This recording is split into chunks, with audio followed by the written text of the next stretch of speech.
What's up guys, it's me Ollie and I'm bringing you an update to my Whirlwind guide for Season 14. Now, this season, as some of you might be realizing now, it's incredibly hard to get multiple mythics. As you can see, I'm not even using a single iconic mythic right now, and I've been playing this season for 42 hours already, maybe if you cut out some downtime, maybe 40 hours, but still, kinda wild that I'm only using 2 mythics. This one I actually dropped as mythical, this one is crafted. It's incredibly hard this season, even the mythical tribute here, I don't have one right now, but even the mythical tribute doesn't guarantee mythics. Last season, you got 4 chests, you get 4 mythics out of that tribute on T12, right? This season, you can get 7 chests and still get 0 mythics. Other sources of mythics have been greatly nerfed as well, be it bossing, be it the Nemesis portal, right? Anything else, it's very, very limited. And especially iconic mythics are much harder to get. Not only can you no longer target craft them, there's a lot more mythics to go around, right? So instead of you having to drop from a pool of 11 mythics, you're pulling from a pool of like 30 or 40, right? It's incredibly harder to get them. And worst part is, even if you craft them at the blacksmith here, as you can see here, they still have that crafted tag, which means you can only use one of them. So for that, this kind of sucks, right? For that, I ended up putting together a variant here on the guide, using only one mythic, because I know this is what most people are going to be dealing with. You might notice that on the live version, I'm not actually using Grandfather. That's just because I don't have one, okay? It's really hard to get mythics, what can I say, right? So, the Grandfather is going to be the best one. Even though into the endgame here, we will be going to League. Grandfather is just a really strong powerhouse to give you a bunch of damage. It easily caps your crit chance. It's an incredibly good one. I think it's much better for you to go for this one to increase your damage early on than to go right away for a League variant, okay? So starting off on this variant here, T-Bolt, and on all variants realistically, T-Bolt, it's an insane unique once again this season, gives you a decent amount of damage, and most importantly, 50% primary resource, so Fury, right? This is insane. The only thing you need to do is to proc Unstoppable, which, hello there, 100% uptime on Wrath of the Berserker, kinda solves that. And for 100% uptime on Wrath of the Berserker, you do want to have a good amount of cooldown on your gear. Currently, you need to get it down to 35 seconds or so. Currently, we have a bit more than you want here, but that's mostly because, well, you know, everything is GA masterwork. Getting for example, getting GA cooldown on the gourds might not be easy, and you can always just balance it out. As long as you have close to 100% of time after Berserker, you're more than good enough, right? That's just something I wanted to point out, because after that, it only lasts 21 seconds, but after that, your shout together with the Martial Glyph will just put it down to 21 seconds, and you want to have 100% of time, right? So the other mythics here, Jared, it's just really good damage multiplier, right? It's the best helmet for any Barbarian build, basically. Gore's, of course, incredibly good for any Whirlwind build, and of course for Maladness. Maladness is very decent. I do want to point out, you do want to be careful until you get T-Bolts. Until you get T-Bolts, you might not want to go for Ramaladness right away, but it's incredibly good and you should go for it whenever you can. It's really easy to get resource on it as well now, which is definitely nice. Defensively wise, Heavenly Strength, really good, 40% damage reduction. You're also gonna have a really good uptime on Iron Skin, right? Iron Skin is just really good barrier, right?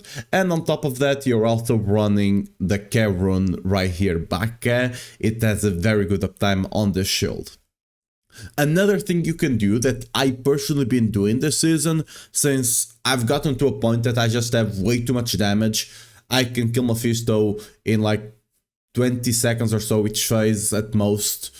I can one-shot anything on T12, with the exception of bosses, but I can kill them in like 3-5 seconds. I've been just dropping Fists of Fate and running Endurance Fate instead, just for the extra survivability until I can go Solig, right? Because dying is just a loss of efficiency, so since I'm not losing that much damage anyway, because Fist of Fate is only realistically a 50% multiplier, I'm just running Endurance Fate to be able to survive, and it's been helping out a lot. When it comes to the set, I'm currently running Crucible. Crucible just makes cooldown much easier, it just makes resource much easier as well. You could technically run the other one, the one that makes you a big boy Barbarian. It technically could be slightly better, but at some point you're gonna be swapping to the Selig variant, right? And you're much better off trying to invest into rolling these charms for the Selig variant, right? So, you know, you can go the other one if you want to. I'll still recommend going with Crucible because it's just, again, it gives you more quality of life, and you don't need the slightly extra damage the other set gives you, okay? So personally, just go with this one, you'll be much better off. Now, the other offensive aspects, as always, channeling, edge master, crushing, walloping, heavy hitting. I do need to put here that this was an export from the mid game. We're also running anger management. The other one we would be running would be battle med as well, with the anger management if you get it on the amulet, right? I need to put it here actually. Other than that, just a bunch of multipliers here, nothing that big. When it comes to the skills, as we were talking about, whoops, wrong skill tree here. As you're talking about here, just going for all the shouts, as you can see here, you're going for Iron Skin, Iron Skin just for survivability and a bit of movement speed, right, which is very nice. Whirlwind, the stabbles, it's always the way. And lastly, our ultimate, it's kind of important that you go for duration bonus and the maximum carnage, right? This is really important, make sure to not miss that one. You can go over this and see everything else, but there's nothing here that's worth pointing out. One thing though, Ferocity. Ferocity, you'll be able to get sometimes, a lot of times you'll be able to get 4 stacks of Ferocity. Whirlwind does not dynamically apply attack speed to itself, so for it to benefit from Ferocity, you'll need to stop channeling and start channeling again whenever you have full stacks. This is both a blessing and a curse, right?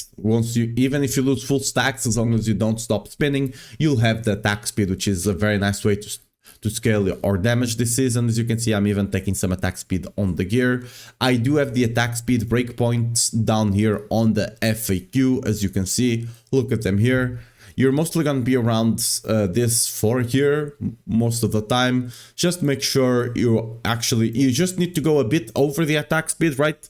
If you have, let's say, if you have 75% attack speed, those extra 8% over 67 are doing nothing. So masterwork your gear accordingly, right? You just need to get the 67 until you can get 78. Any more that you get over 67.2 does nothing. So, you know, masterwork your gear accordingly.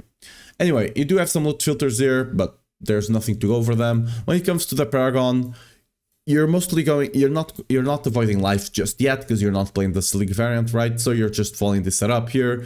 Exploit is going to be your source of vulnerable. You can alternatively also get vulnerable on your Warcry if you want better uptime, but generally speaking, for farming and speed farming, Exploit is more than good enough. Wrath for big damage. Marshall, again, it's going to be what's helping you have 100% uptime on your Wrath of Berserker, which is very good. Like, Wrath of Berserker just feels incredibly good to play with Whirlwind because you never have to stop channeling, right? Challenger for big multiplier, and of course Twister for the big damage for any Dustable build, right?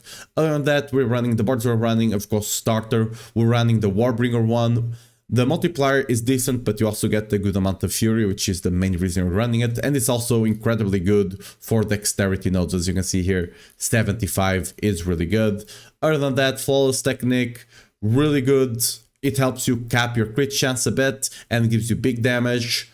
Carnage gives you attack speed and damage, really good. And lastly, of course, Blood Rage for the massive multiplier it provides. Now, Mercenaries here, we're gonna go over this, doesn't really matter, you take right here for the defenses and inspiration, you take Harlequin for the damage reduction every now and again. Now, that's gonna be it for the build guide here. If for the update to the build guide, if you do have some questions, let me know down below. If you do want to go Selig here, you can go Selig instead of Grandfather. You'd have to adjust the gear accordingly, right? Remove the life to be able to run it.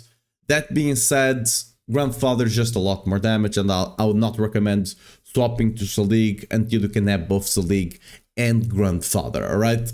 But yeah, other than that, let me know what you think. I'll be putting out an update to the endgame build guide whenever I actually am able to field test this in game, right? Because currently, even for someone with 40 hours into the season, I've not been able to get this setup going. It kind of sucks. It's the whole reason we have this one Mythic variant here, to just kind of carry you over the finish line until you can go to the end game one. But yeah, guys, let me know what you think about this. Like, if it helped, let me know down below with a like and a comment. And I'll see you guys over on the stream. Whenever this video comes out, I'll probably be live, so make sure to drop by if you have any questions and if you just want to hang out, alright? See you next time. Bye-bye.